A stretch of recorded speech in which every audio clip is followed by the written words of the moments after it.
और अब बात डीडी न्यूज की खास सीरीज जन जन के प्रधानमंत्री की, जिसमें डीडी न्यूज ने प्रधानमंत्री नरेंद्र मोदी के सशक्त और दूरदर्शी नेतृत्व में पिछले 11 वर्षों से चलाई जा रही विभिन्न जन कल्याणकारी और लोकप्रिय योजनाओं का गहन विश्लेषण किया और उन योजनाओं का लेखा जोखा हम आपके सामने लेकर आए हैं।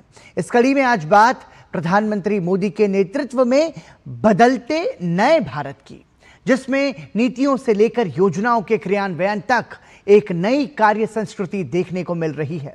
इस नए भारत में देश औपनिवेशिक ढांचे से निकलकर अपनी पहचान खुद गढ़ रहा है।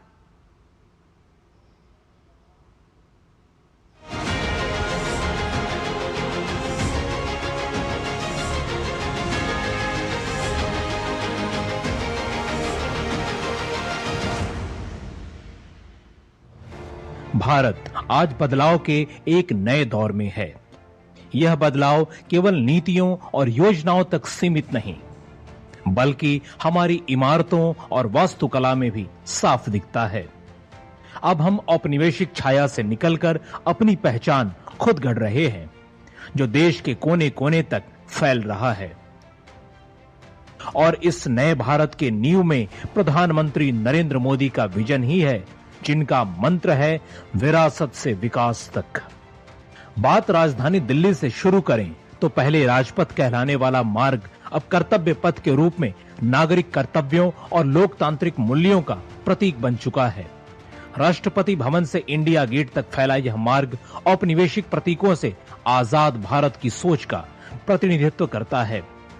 कर्तव्य पथ पर ही बीते 6 अगस्त को पीएम मोदी ने 1.5 लाख वर्ग मीटर में फैले कर्तव्य भवन 3 का उद्घाटन किया, जिसमें अलग अलग बिखरे कई मंत्रालयों के ऑफिस को एक ही भवन के अंदर लाया गया। 21वीं सदी के भारत को 21वीं सदी की आधुनिक व्यवस्थाएं चाहिए, इमारतें भी चाहिए।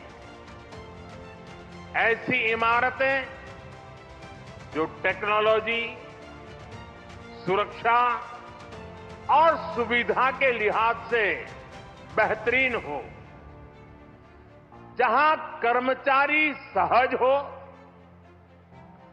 फैसले तेज हो और सेवाएं सुगम हो। बदलाव की इस श्रृंखला में त्रिकोणीय डिजाइन वाला नया संसद भवन भारतीय परंपरा और आधुनिक तकनीक का संगम है। बड़ा, ऊर्जा कुशल, डिजिटल सुविधाओं से लैस यह भवन समावेशी और भविष्योन्मुख लोकतंत्र की झलक देता है। वास्तुकला के प्रति पीएम मोदी के नजरिए के अन्य नायाब उदाहरण हैं दिल्ली में स्थित भारत मंडपम और यशोभूमि, जो परंपरा के साथ आधुनिकता का अद्भुत मेल है। जहां एक तरफ भारत मंडपम G20 जैसे वैश्विक आयोजनों का केंद्र रहा, जहां भारत की कला, शिल्प और सांस्कृतिक विरासत प्रदर्शित होती है, वहीं यशोभूमि वोकल फॉर लोकल से ग्लोबल सोच को साकार करता है। नए भारत को लेकर प्रधानमंत्री मोदी के विजन के तहत न सिर्फ इमारतों का बल्कि देश भर के हवाई अड्डों का विकास भी हो रहा है और उन्हें भारत के महान सपूतों और सांस्कृतिक प्रतीकों के नाम से जोड़ा जा रहा है। इस कड़ी में जहां चंडीगढ़ हवाई अड्डे का नाम बदलकर शहीद भगत सिंह हवाई अड्डा किया गया, वहीं पुणे हवाई अड्डा अब संत तुकाराम महाराज हवाई अड्डा के नाम से जाना जाता है।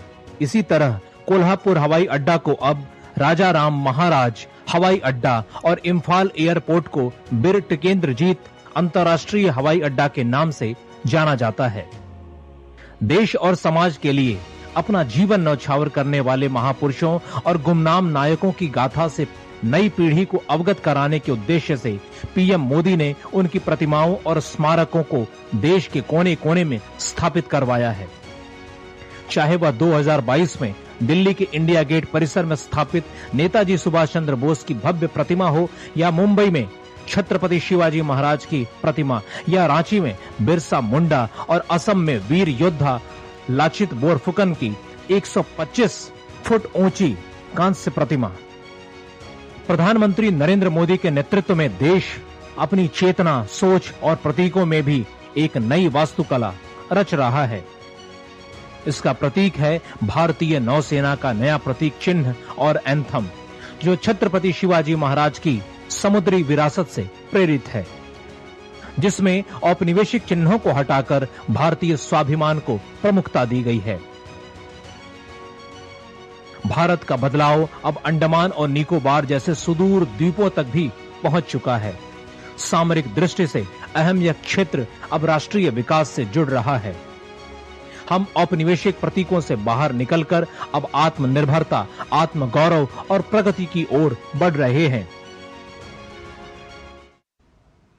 और इसी के